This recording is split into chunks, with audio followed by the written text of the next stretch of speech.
الحمد لله نحمده ونستعينه ونستغفره ونعوذ بالله من شرور أنفسنا ومن سيئات أعمالنا من يهده الله فلا مضل له ومن يضلل فلا هادي له وأشهد أن لا إله إلا الله وحده لا شريك له وأشهد أن محمدا عبده ورسوله أما بعد فإن خير الحديث كتاب الله وخير الهدي هدي محمد صلى الله عليه وسلم وشر الأمور محدثاتها وكل محدثة بدعة وكل بدعة ضلالة وكل ضلالة في النار رب اشرح لي صدري ويسر لي أمري واحلل عقدة من لساني يفقهوا قولي اللهم انفعنا بما علمتنا وعلمنا ما ينفعنا وزدنا علما رب أوزعني أن أشكر نعمتك التي أنعمت علي وعلى والدي وأن أعمل صالحا ترضاه وأصلح لي في ذريتي إني تبت إليك وإني من المسلمين أعوذ بالله السميع العليم من الشيطان الرجيم بسم الله الرحمن الرحيم تبارك الذي بيده الملك وهو على كل شيء قدير الذي خلق الموت والحياة ليبلوكم أيكم أحسن عملا وهو العزيز الغفور الذي خلق 7 سماوات طباقا ما ترى في خلق الرحمن من تفاوت فارجع البصر هل ترى من فطور ثم ارجع البصر كرتين ينقلب إليك البصر خاسئا وهو حسير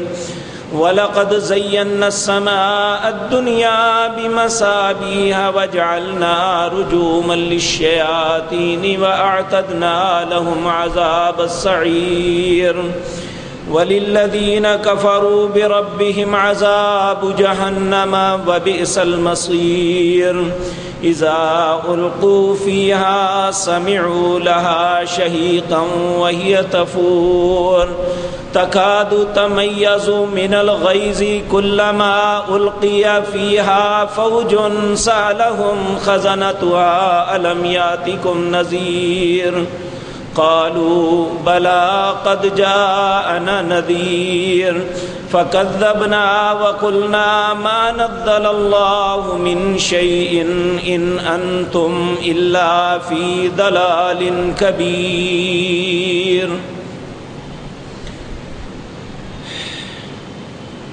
حضرات محترم،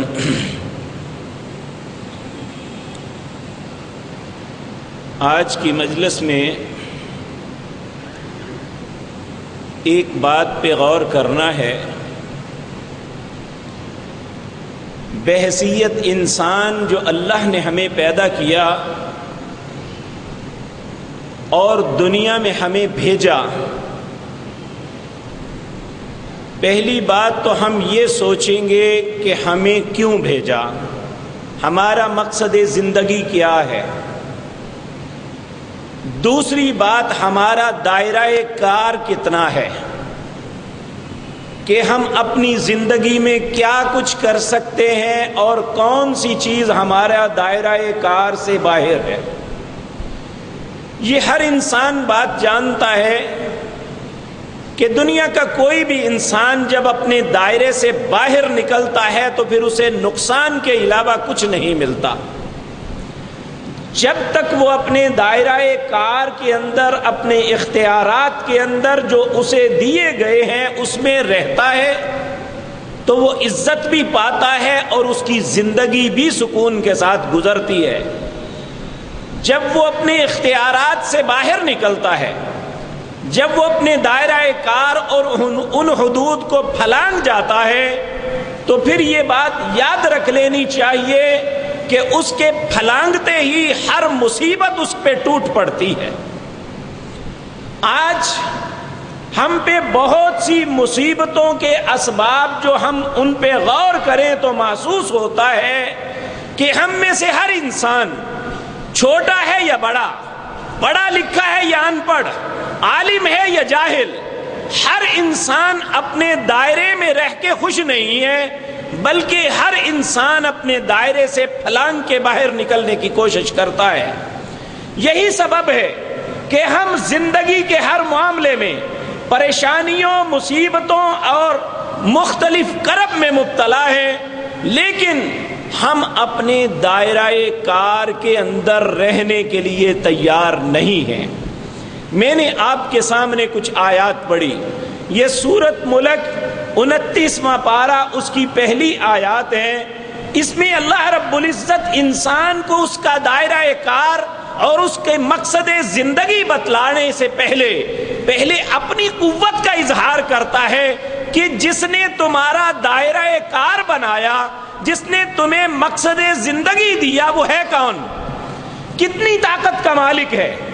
تو اللہ رب العزت پہلی آیت میں اپنی قوت کا اظہار فرماتے ہیں، تبارک الذی بیدہ الملک، بابرکت ہے وہ ذات، بیدہ الملک، جس کے ہاتھ میں ساری بادشاہت ہے، جس کے قوت کے اندر، جس کے دائرہ کار سے کوئی بھی انسان باہر نہیں ہے، بلکہ سورۃ رحمان کے اندر اللہ رب العزت نے دنیا کے ہر انسان کو، ہر جن کو، اپنی ہر مخلوق کو ایک چیلنج دیا ہے۔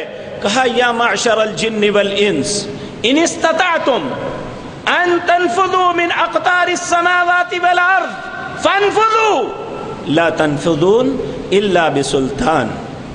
اے جن، اے انسان، تو اپنے پاس جتنی قوت ہے بروئے کار لے آ، اور جو ٹیکنالوجی ہے اسے بھی اپنے استعمال میں لے آ۔ یہ زمین و آسمان میں جو بنائے ہیں اس کے کنارے ہیں، اس کے کناروں میں سے نکل کے تو دکھاؤ۔ لا تنفذو، نہیں نکل سکو گے، الا بسلطان، جہاں بھی پہنچو گے وہاں میری بادشاہت ہوگی، میرا دائرہ کار ہوگا، اور تم میری بادشاہت سے نہیں نکل پا سکتے۔ یہ وہ بادشاہ تمہیں تمہاری مقصد حیات بھی بتاتا ہے اور تمہارا دائرہ کار بھی بتاتا ہے۔ مقصد حیات کیا ہے؟ الذی خلق الموت والحیات، تمہاری پیدائش سے لے کر تمہاری موت تک جو عرصہ اللہ نے تمہیں زندگی کا دیا ہے، لیبلوکم ایکم احسن عملا، اللہ صرف اس دائرے کے اندر تمہیں دیکھنا چاہتا ہے کہ تم میں سے کون اچھا کام کرتا ہے۔ جو انسان بھلائی اور خیر کے کام سے نکلتا ہے وہ اپنے دائرے سے باہر قدم رکھ دیتا ہے۔ اس لیے ایک مسلمان خصوصاً اور ایک انسان بالعموم اللہ رب العزت کی بادشاہت سے نہیں نکل سکتا، اللہ کی مملکت سے باہر نہیں جا سکتا، اس کے قانون سے انحراف نہیں کر سکتا۔ وہ کرے گا تو اس کو مہلت تو مل جائے گی، لیکن وہ اللہ کی پکڑ سے نہیں بچ سکے گا۔ اللہ رب العزت فرماتے ہیں الذی خلق الموت والحیات لیبلوکم ایکم احسن عملا۔ تو دونوں باتیں یہاں مجھے اور آپ کو سمجھ لینی چاہیے کہ ہماری زندگی کا مقصد احسن عملا، نیک کام کرنا ہے، نہ کہ اپنی مرضی کے مطابق زندگی گزارنا۔ دوسری بات، ہمارا دائرہ کار کیا ہے کہ ہم نے اگر اس دائرے کے اندر رہنا ہے تو ہمیں بھلائی کے کام کرنے ہوں گے، ہمیں حلال کھانا ہوگا، ہمیں دوسروں کو تکلیف نہیں دینی، ہمیں ظلم نہیں کرنا، ہمیں دوسروں سے دھوکہ نہیں کرنا۔ اگر اس دائرہ کار کے اندر رہیں گے تو یہ کام نہیں کرنے ہوں گے، اگر یہ کریں گے تو ہم نے اس دائرے کو، ان حدود کو کراس کر کے باہر قدم رکھ دیا جو اللہ رب العزت اپنی بادشاہت میں برداشت نہیں کرتے۔ اس کو بتانے کے بعد پھر اللہ رب العزت فرماتے ہیں ما تری فی خلق الرحمن من تفاوت، انسانوں اس اللہ کی بادشاہت، اس کی قوت اور طاقت کو اگر سمجھنا چاہتے ہو تو ما تری فی خلق الرحمن، اس اللہ نے، اس رحمان نے اپنی بے شمار مخلوقات میں سے ایک خلق بنائی ہے جس کا نام آسمان ہے، وہ ایک چھت ہے۔ دنیا میں بے شمار انسان بڑی بڑی بلڈنگز بناتے ہیں، بہت بڑے بڑے پلازے تعمیر کرتے ہیں، ان کی چھتیں بناتے ہیں، اور یہ بات یاد رکھیں وہ چھت چند سال بعد یا اسی وقت کئی دوسرے انجینئر جب اس کو دیکھنے کے لیے اور اس کا وزٹ کرنے کے لیے آتے ہیں وہ نقص نکالتے ہیں، اس میں ٹیکنیکلی یہ فالٹ ہے، اس میں یہ کام ایسے رہ گیا ہے، یہ اتنی جلدی گر جائے گی، اس میں یہ ایسے ہو جائے گا۔ ایک نہیں چند ستونوں پہ کھڑی ہوئی چھت جو ہے انسان پوری کوشش سے بھی بنا لے تو اس کے اندر بے شمار نقائص نکالے جا سکتے ہیں۔ وہ رحمان کہتا ہے ما تری فی خلق الرحمن، تمہارے رب رحمان نے بھی ایک چھت بنائی ہے، دیکھو اس کی طرف، من تفاوت، اگر کوئی نقص نظر آتا ہے تو بتاؤ مجھے۔ ثم ارجع البصر، دوبارہ دیکھو، کرتین، بار بار دیکھو، ینقلب الیک البصر خاسئا، تمہاری نظریں پریشان ذلیل خوار ہو کے لوٹ آئیں گی، رحمان کی خلق میں تم کوئی بھی نقص نہیں نکال سکو گے۔ ما تری فی خلق الرحمن من تفاوت فارجع البصر ثم ارجع البصر کرتین، ایک مرتبہ نہیں بار بار دیکھو، ینقلب الیک البصر، تمہاری نظر لوٹ آئے گی، خاسئا، ذلیل ہو کے، وہو حسیر، اسے کچھ بھی نہیں ملے گا۔ پھر اللہ فرماتے ہیں اے حضرت انسان تو بہت کمزور ہے، تیری تو حیثیت اتنی نہیں ہے، جو شیطان ہے، جو کھل کے اللہ کی دشمنی پہ آیا اور اس کی ذریت، میرے لیے تو اس کا مقابلہ کرنا کوئی مشکل نہیں ہے۔ وَلَقَدْ زَيَّنَّا السَّمَاءَ الدُّنْيَا بِمَصَابِيحَا، اے حضرت انسان جو آسمان کی چھت پہ چھوٹے چھوٹے ستارے دیکھتے ہو، تم جو چراغ چمکتے ہوئے دیکھتے ہو، میں خود نہیں، میں نے یہ ان کو مارنے کے لیے بنائے ہیں۔ وَلَقَدْ زَيَّنَّا السَّمَاءَ الدُّنْيَا بِمَصَابِيحَا وَجَعَلْنَا رُجُومًا لِلشَّيَاطِينِ، میں شیطانوں کو ان کے ساتھ رجم کرتا ہوں، کیوں کہ وہ اپنے دائرہ کار سے نکل کے بغاوت کرتے ہیں، وہ سرکشی پہ آتے ہیں۔ وہ ان کا کیوں مارتا ہوں کہ وہ آسمان پہ آ کے اللہ جو بات نہیں ابھی بتانا چاہتا انہیں سننے کی کوشش کرتا ہے۔ اب یہ کوئی اتنی بڑی بات نہیں ہے کہ آپ مجھے ایک بات بتانا نہیں چاہتے، میں آپ کے دروازے کے پیچھے چھپ کے اسے سن لوں تو ہم یہ سمجھتے ہیں کوئی گناہ والی بات نہیں ہے۔ اللہ یہ بھی بات پسند نہیں کرتے، اس کو بھی بغاوت تصور کرتے ہیں، سرکشی کہتے ہیں۔ کہا جو میری بات کو جو ابھی نہیں بتانا چاہتا، جو سننے کے لیے آئے گا، رجوما للشیاطین، جو بھی کتنا ہی طاقتور شیطان ہوگا، میں ان ستاروں کے ساتھ اسے رجم کروں گا۔ رجم کہتے ہیں پتھر مار مار کے مار دینا کسی کو۔ اور آپ عموماً دیکھتے ہیں نبی کریم صلی اللہ علیہ وسلم کی بعثت سے پہلے ایسا نہیں تھا۔ جب آپ آئے تو پھر یہ اللہ نے ایک قانون بنا دیا، اب یہ میری بات نہیں سن سکیں گے۔ جب شیطانوں کے ساتھ ایک عجیب معاملہ ہوا، جنات کے ساتھ، تو انہوں نے کہا یہ دنیا میں کیا تبدیلی آئی ہے دیکھو۔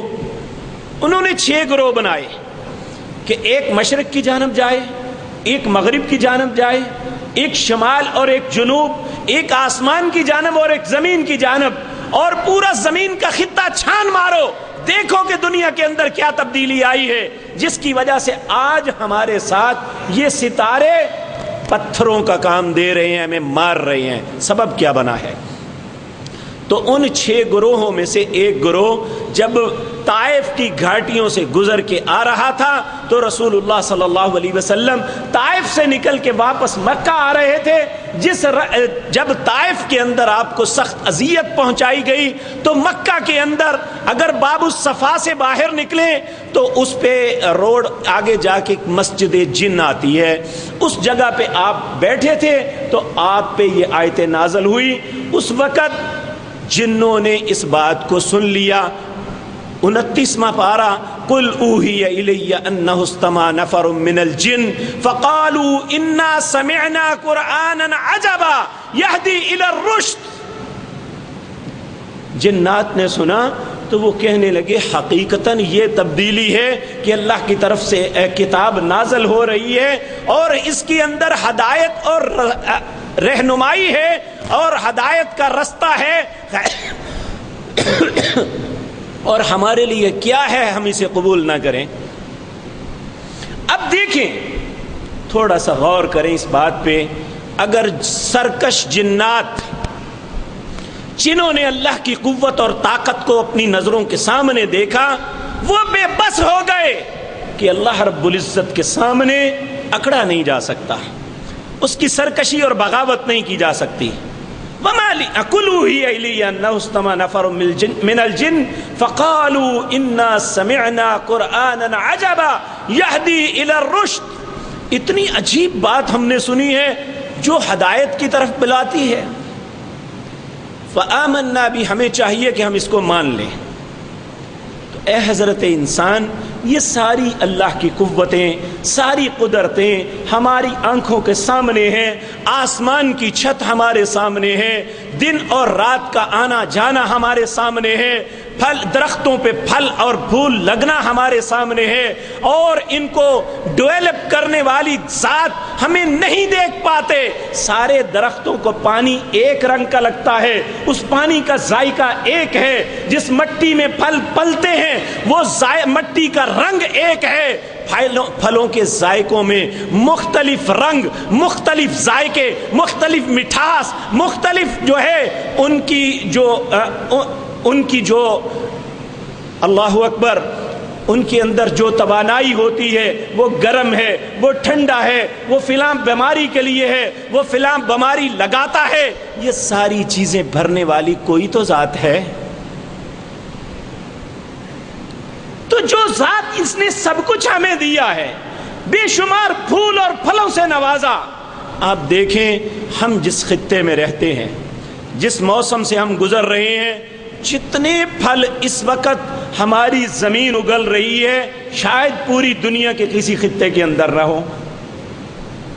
اور یہ بات یاد رکھیں، آپ دنیا کے کسی بھی خطے میں چلے جائیں، جو پھل کی خوشبو اللہ نے اس خطے کے پھلوں میں رکھی ہے دنیا کے کسی علاقے میں نہیں ہے۔ لبنان کا دنیا کا بہترین سیب ہے، لیکن آپ اپنا سیب جو ہمارا بلوچستان سے آتا ہے، جسے کالا کولوئی اور دوسرے کہتے ہیں، اگر آپ 1 2 3 کلو اپنے کسی کمرے میں رکھ دیں تو پورا گھر خوشبو سے معطر ہو جاتا ہے۔ آپ آم اپنے گھر میں رکھ لیں، پورا گھر خوشبو سے معطر ہو جاتا ہے۔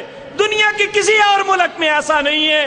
وہاں کے آم بھی ہے، خوشبو نہیں ہے، چاول بھی ہے، آپ چاول پکائیں پورے محلے کو معطر کر دیتا ہے، لیکن کہیں بھی ایسا نہیں ہے۔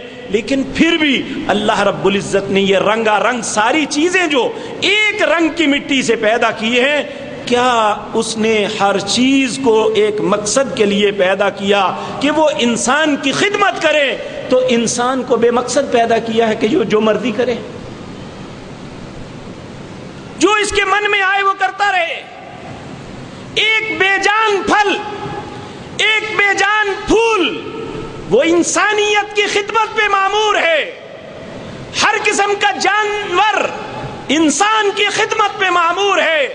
گائے، بھینس، اونٹ اسے دودھ پلاتے ہیں، اور اس کی بھار برداری کا کام کرتے ہیں، اور کتنے جانور ہیں جو ذبح ہو کے اس کے لیے خوراک اور اس کی زندگی کی توانائی مہیا کرتے ہیں۔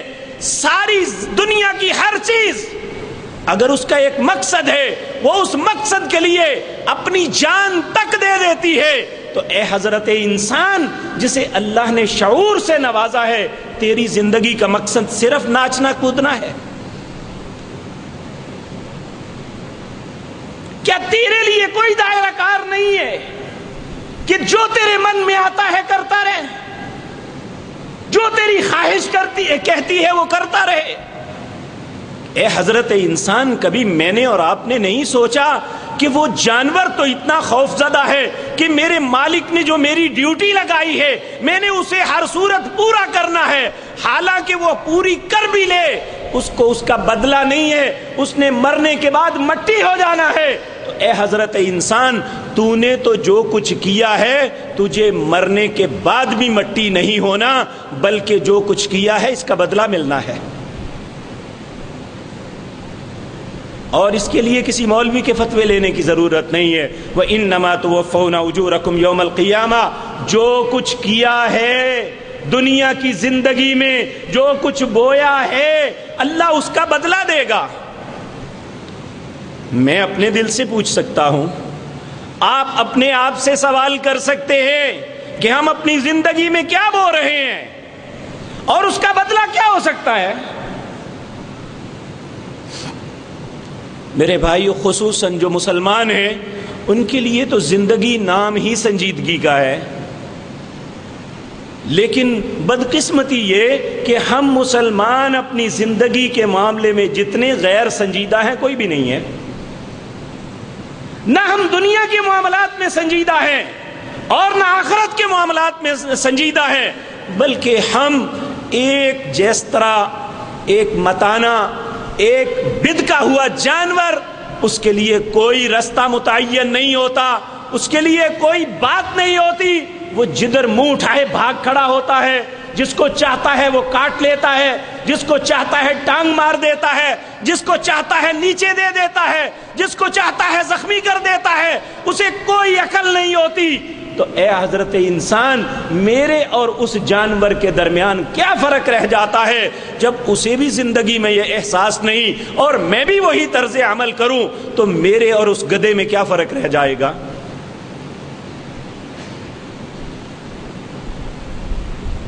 تو میرے عزیز بھائیوں، میرے نوجوان عزیز و پیارو، مجھے بتائیں کہ کل کا دن جو ہم نے گزارا، ہم میں اور ایک بدکے ہوئے جانور میں کیا فرق ہے؟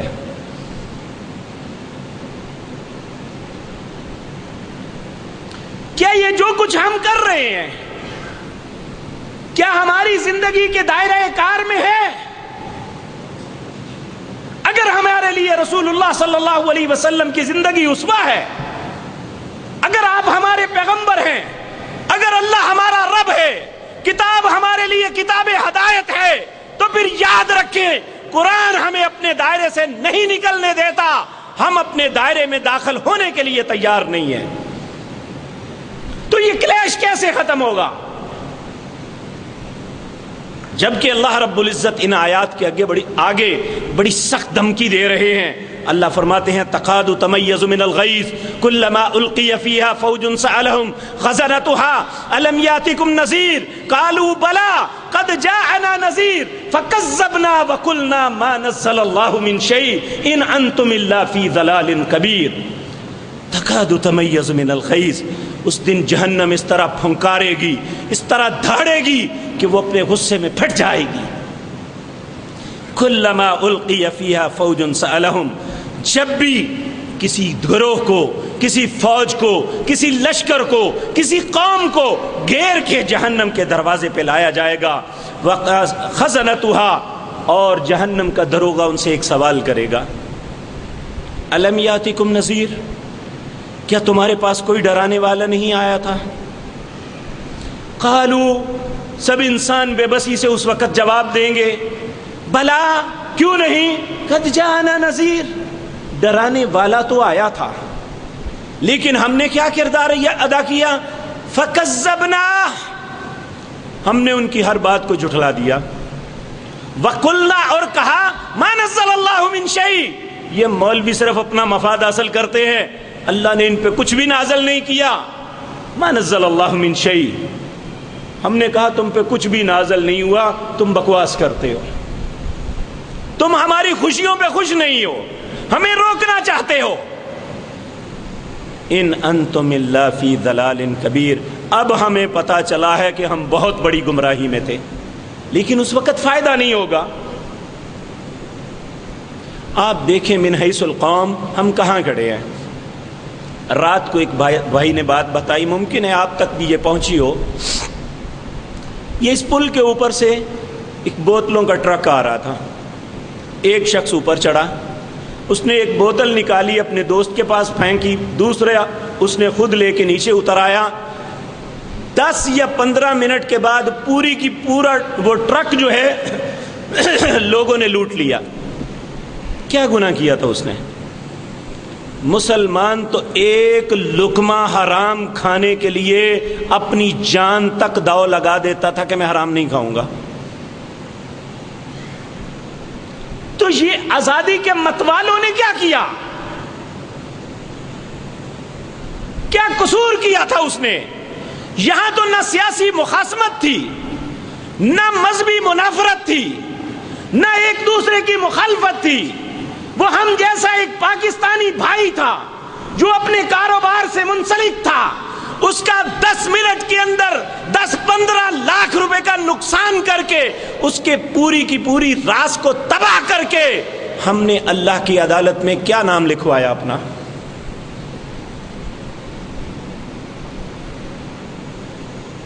اور آپ دیکھ سکتے ہیں, صبح مجھے اسپیشلی وہ ساتھی لے کے گیا, پورے پل کے اوپر بوتلیں ٹوٹی ہوئی پڑی ہیں اور پانی بکھرا ہوا ہے, اور کسی کو احساس نہیں شاید وہ آرام سے سوئے ہوں جنہوں نے یہ سارا کردار ادا کیا. کیا ایک مسلمان کا دائرہ کار یہی ہے کہ ہم جب بھی کوئی ایسا وقت آئے تو یہ سب کچھ کریں؟ لوگوں, اگر ہمارے لیے رسول اللہ اسوہ ہیں صلی اللہ علیہ وسلم, انہیں بھی ایک مملکت, ایک خطے کی آزادی ملی تھی, اور وہ خطہ ایسا ہے جسے اللہ نے ام القریٰ کہا ہے. قریٰ بستیوں کی ماں, پوری دنیا کی جتنی بستیاں ہیں ان بستیوں کی ماں ہے, جس کا نام مکہ ہے, مکۃ المکرمہ, اور یہ پوری دنیا کا وسط ہے. نبی کریم صلی اللہ علیہ وسلم کو یہاں سے نکال دیا گیا ایک پلاننگ کے تحت. پلاننگ بنی کیا؟ یا انہیں قید کر دو, یا قتل کر دو, یا نکال دو. تیسرا کام ان کا پورا ہو گیا. نبی صلی اللہ علیہ وسلم اور ان کے ساتھی ہجرت کر کے مدینہ چلے گئے. اب جہاں بندہ پیدا ہوا ہے, اب دیکھیں نا, اس وقت بھی 68 سال گزر گئے یہ پارٹیشن کو ہوئے. آپ اپنے بزرگوں کو دیکھیں, جو ان کی جائے پیدائش ہے اسے آج بھی یاد کرتے ہیں. بے شک وہاں سے بڑی ناگوار یادیں وابستہ ہیں. بیٹیاں لٹ گئی, مائیں قتل ہو گئی, باپوں کو ذبح کر دیا گیا.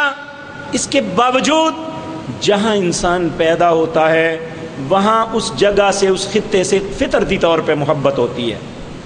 اور جہاں اللہ کا گھر بیت اللہ ہو, آپ دیکھیں, آپ زندگی میں پہلی مرتبہ بھی جائیں نا مکہ مکرمہ, تو آپ کو احساس ہوگا میں کسی ایسی جگہ نہیں جایا جو اجنبی ہے.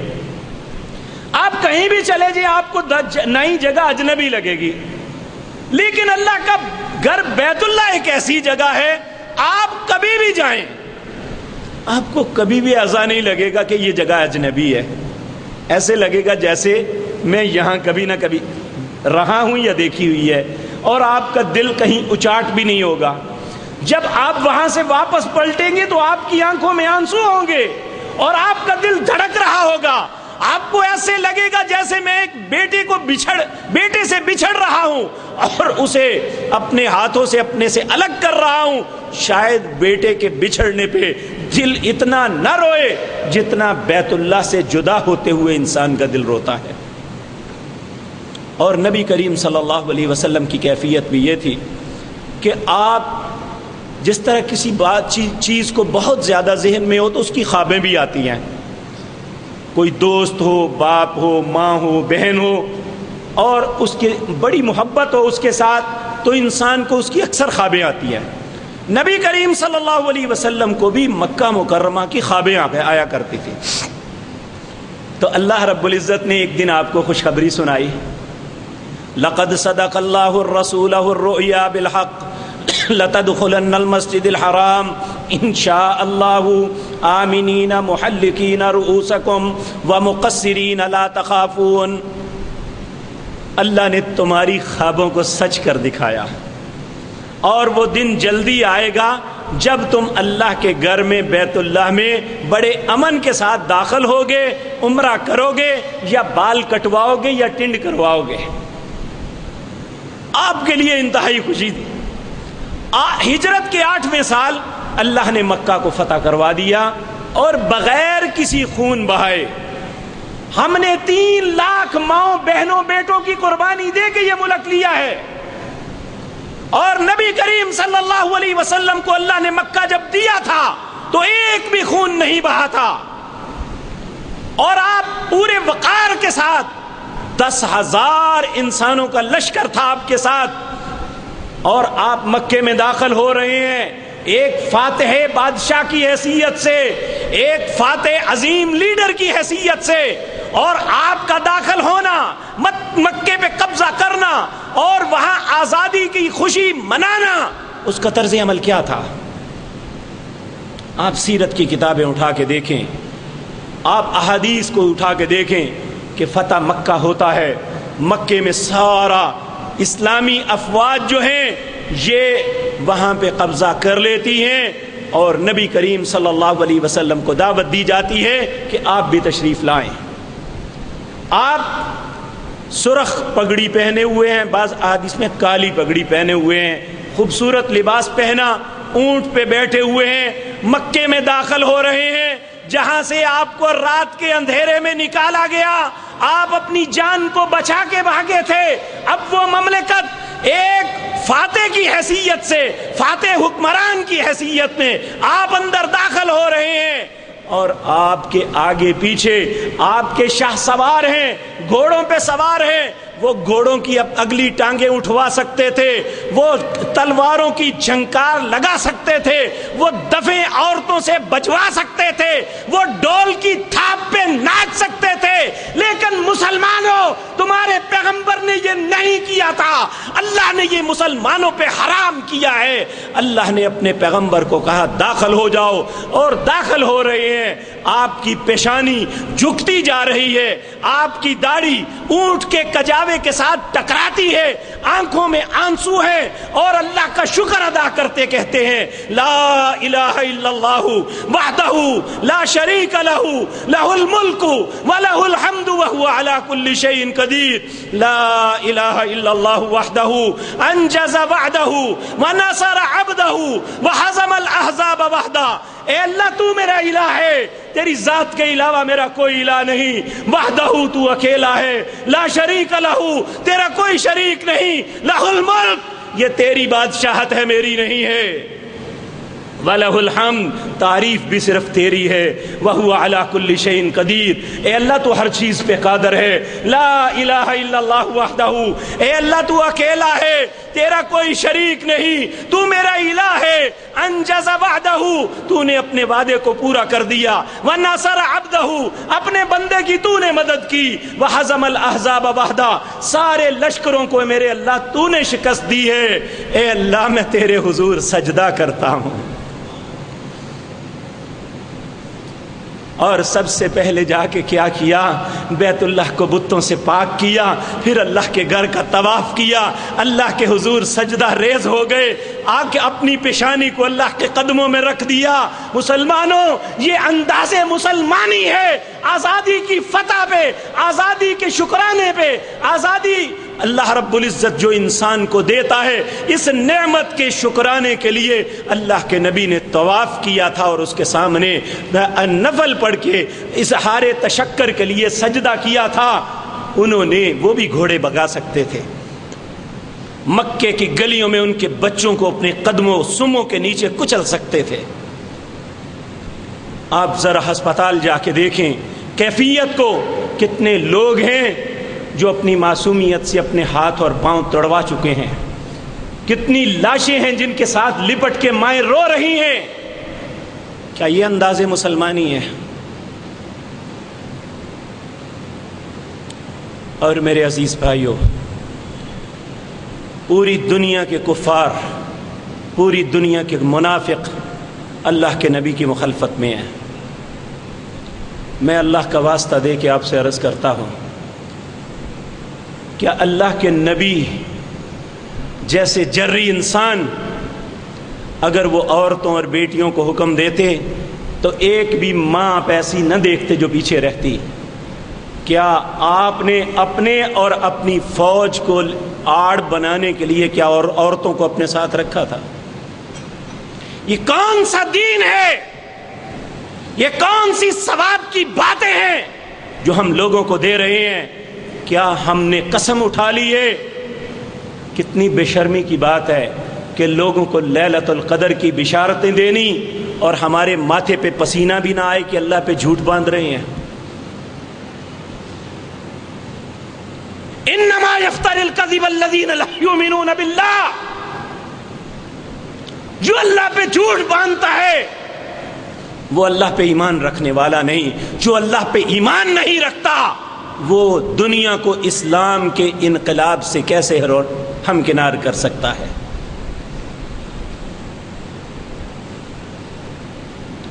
لوگوں، اللہ نے آپ کو شعور سے نوازا ہے. سوچیں، یہ اقتدار کی جنگ ہے کہ ہر انسان اپنے لیے حاصل کرنا چاہتا ہے.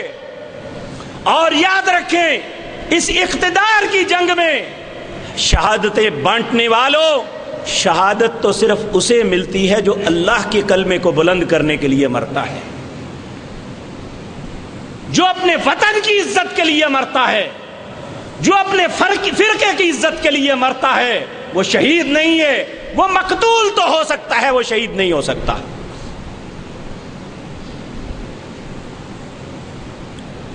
شہادت اللہ رب العزت نے صرف اس کا مقدر بنائی ہے جو اللہ کے کلمے کو بلند کرنے کے لیے اور اس کو راضی کرنے کے لیے لڑتا ہے اور شہید ہوتا ہے. بس یہ تو سارے اقتدار کے کھیل ہیں. یہ چوہے اور بلی کا کھیل جو اس قوم کے ساتھ رچایا جا رہا ہے. پیارے پیغمبر جناب محمد الرسول اللہ صلی اللہ علیہ وسلم نے فرمایا، لا ضرر ولا ضرار. مسلمان کا کردار ایک یونیورسل قانون بتا دیا. مسلمان کا کردار کیا ہے کہ نہ وہ کسی کی تکلیف کا سبب بنے اور نہ دوسرا اسے تکلیف دے. کیا سارے ملک کو کیپ کر کے، لوگوں کے کاروباروں کو برباد کر کے، مریضوں کو رستوں میں مار کے اور پورے ملک کو ایک اذیت میں مبتلا کر کے ہم یہ سمجھتے ہیں کہ ہم قوم اور ملت کی خدمت کر رہے ہیں؟ اور جو لوگ انقلاب کا دعویٰ کر کے نکلے ہیں، نفرت کرنی چاہیے ایسے لوگوں سے کہ اسلامی اعتبار سے ان کا کردار یہ ہے کہ وہ ہمیشہ عورتوں کے حصار میں رہتے ہیں. کبھی بھی آپ ایسا نہیں دیکھیں گے. اللہ نے تو پیغمبر کی بیویوں اور بیٹیوں کا کہا کہ تم کبھی کسی سے بات بھی کرنی ہے تو پردے کے پیچھے کرنا، اور اگر لوگوں سے کہا کہ تم نے ان ماؤں سے سوال کرنا ہے تو پردے کے پیچھے کرو. اور ماؤں کو یہ کہا کہ بے شک امت کی مائیں ہیں، آپ کے ساتھ کوئی شخص بدتمیزی کا سوچ بھی نہیں سکتا، لیکن تمہارا رب تمہیں حکم دیتا ہے فلا تخضعن بالقول. سارا کچھ اتار کے باہر آ کے ڈفلی پہ ناچنا تو دور کی بات ہے، کسی سے نرم لہجے سے بات بھی نہ کرنا.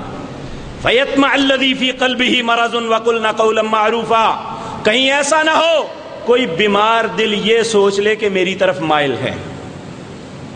جب بھی بات کرنا معروف طریقے سے کرنا۔ اسلام کا طریقہ تعلیم تو یہ ہے کہ آپ احزاب کے موقع پہ جب پورا مدینہ اس کے ارد گرد محاصرہ کر لیا گیا تھا، آپ نے اس وقت بھی عورتوں کو دعوت نہیں دی تھی، بلکہ عورتوں کی حفاظت پہ الگ گڑی بنا دی تھی کہ یہ وہ ہیں کہ جنہیں اپنے مقاصد کے لیے استعمال نہیں کیا جا سکتا۔ یہ ہماری مائیں ہیں، یہ ہماری بہنیں ہیں، یہ ہماری بیٹیاں ہیں، یہ قوم آنے والے مستقبل کی معمار ہیں، انہی کی وجہ سے انسانیت کا دم قائم ہے۔ انہیں ہی باہر نکال کے برباد کر دیں تو وہ کون سا اسلام ہے جو اس بات کی حکم دیتا ہے؟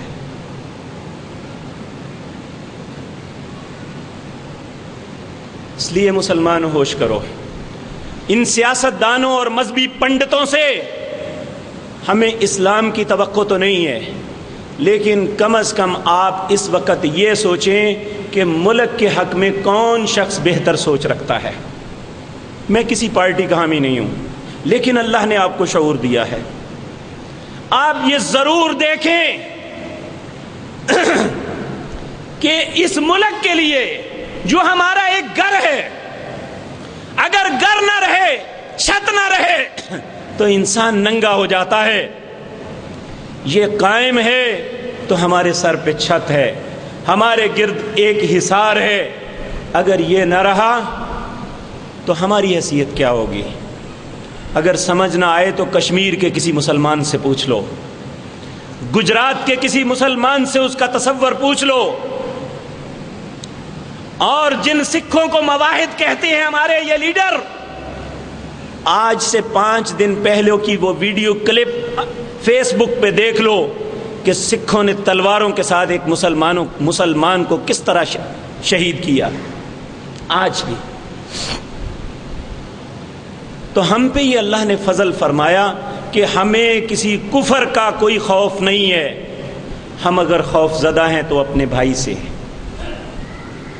ہم خوف زدہ ہیں تو کلمہ گو سے، ہم خوف زدہ ہیں تو اپنی امت کے علماء سے، ہم خوف زدہ ہیں تو اس سیاسی زعماء سے، ہم خوف زدہ ہیں تو اپنی بیوروکریسی سے، جو یہ سوچ نہیں رکھتے کہ ہمیں اللہ نے ان کی خدمت میں مامور کیا ہے، ہمیں ان پہ فرعون بنا کے نہیں بھیجا گیا۔ اور ہم میں سے ہر شخص کو یہ یاد رکھ لینا چاہیے، وہ چاہے محراب و ممبر پہ کھڑا ہے، وہ چاہے دنیا کے کسی منصب پہ بیٹھا ہے، وہ دنیا کی کسی تجارت یا صنعت پہ فائز ہے، وہ کسی مملکت کا گورنر یا وزیر اعلیٰ ہے، وہ کسی مملکت کا اپوزیشن لیڈر ہے، یا وہ صدر ہے یا وزیر اعظم ہے، یا کسی بھی منصب سے اللہ رب العزت نے اسے نوازا ہے، اسے یاد رکھ لینا چاہیے کہ کوئی بھی شخص ایسا نہیں جو دائرہ کار اس کا ہے، اللہ نے اس دائرہ کار کے متعلق اس سے سوال کرنا ہے۔ کلکم رائن وکلکم مسئول عن رعیتہ۔ ایک شخص صرف اپنے گھر کا مسئول ہے، ایک شخص ایک تھانے کا مسئول ہے، ایک شخص شہر کی قضات کا مسئول ہے، وہ پورے شہر میں ہونے والی ناانصافی کا جواب دے گا۔ ایک پورے صوبے کا مسئول ہے، وہ پورے صوبے میں ہونے والی زیادتیوں کا جواب دینا پڑے گا۔ اور مسلمانوں، جن مسلمان حاکموں کو ہم جانتے ہیں، تاریخ میں جن کا نام پڑھتے ہیں، ان کی کیفیت تو یہ تھی کہ حضرت عمر رضی اللہ تعالی عنہ رات کے پہر میں جب لوگ سو جاتے، سارا دن حکومتی امور انجام دیتے، رات کو گشت پہ نکل جاتے کہ میں کسی پہ اعتماد نہیں کرتا کہ مجھے مس گائیڈ کر دیا جائے۔ میں اپنے کانوں سے سننا چاہتا ہوں کہ جن رعایا کا ذمہ دار مجھے بنایا گیا ہے وہ کس حالت میں رات کو سو رہی ہے۔ اور آپ نے بے شمار ایسے واقعات سنے ہوں گے کہ حضرت عمر رات کو ایک مظلوم کی داد رسی کے لیے اپنے گھر جاتے ہیں اور انہیں پوچھتے ہیں کہ بھئی تیرے بچے کیوں رو رہے ہیں؟ پھر واپس آئے، پھر دیکھا بچے رو رہے ہیں، اس نے کہا تو بڑی بری ماں ہے، کیوں بچے رو رہے ہیں؟ کہنے لگی عمر کی جان کو رو رہے ہیں۔ کہنے لگے کیا عمر نے کیا کیا ہے؟ کہا انہیں پتہ نہیں ہے۔ کہا تم نے عمر کو بتایا ہے کہ تیرے گھر کھانے کے لیے کچھ نہیں ہے؟ کہا اگر اسے پتہ نہیں ہے کہ میرے گھر کھانے کے لیے کچھ ہے یا نہیں تو اس نے یہ خلافت لی کیوں تھی؟ خوف زدہ ہو جاتے ہیں، بھاگتے ہیں بیت المال میں، آٹے کی بوری اپنی کمر پہ اٹھاتے ہیں۔ آپ کا غلام کہتا ہے امیر المومنین میری کمر پہ رکھ دیجئے، میں لے کے جاتا ہوں۔ عمر کی آنکھوں میں آنسو ہیں، رو پڑتے ہیں، کہتے ہیں اے غلام کل قیامت کے دن اللہ کی عدالت میں بھی میرا بوجھ اٹھائے گا۔ اس نے کہا عمر ذمہ دار ہے، اور عمر اب حق رکھتا ہے۔ 22.5 لاکھ مربع میل کا حاکم وہ اس کے گھر میں آٹا پہنچا کے اپنی کمر پہ لاد کے جائے گا۔ اللہ نے دنیا میں ویسے عزتیں نہیں دی تھی، آج ہم عزتوں کے متلاشی، ہم پروٹوکول کے گھیرے کے اندر اور اپنے زیر نگی لوگوں کو، حقیقت بات ہے صبح قبرستان گیا تو ترس آتا تھا اپنے بھائیوں پہ، بیچارے سارا دن کل اور ساری رات ہاتھوں میں چھڑیاں پکڑ کے کھڑے ہوئے ہیں اور اونگ رہے تھے بیچارے۔ یہ کس ذلت میں مبتلا کیا ہوا ہے؟ کیا اللہ کی عدالت میں یہ جواب نہیں دینا پڑے گا؟ ٹھیک ہے ہم لوگ انہیں کہتے ہیں کہ یہ ہم اپنی ذمہ داریاں ادا نہیں کرتے، ہم ان کو ذمہ داریوں کے لیے فری ہینڈ تو دیں کہ تمہاری زندگی ہماری حفاظت کے لیے نہیں ہے، تمہارے معاملات یہ نہیں ہے کہ دن رات ہمارے روٹوں پہ کھڑے ہو جاؤ۔ تو پھر اس کے بعد ہم یہ کام کہیں تو پھر ہم کہہ سکتے ہیں کہ واقعتاً انہوں نے اپنا حق نہیں ادا کیا۔ اس لیے میرے عزیز بھائیوں، یہ ایک ایسا وقت ہے جب ہم من حیث القوم ایک غلط راستے پہ بھاگ رہے ہیں اور ہم پیچھے مڑ کے بھی نہیں دیکھ رہے کہ ہمارے حالات کیا بنیں گے۔ اور اللہ رب العزت نے ایک چھوٹی سی 3 لفظوں میں ایک بات بتائی ہے، انما بغیکم علی انفسکم، لوگوں تم میں سے جو بھی سرکشی کرے گا اس کا وبال اسے اپنی ذات پہ بھگتنا پڑے گا۔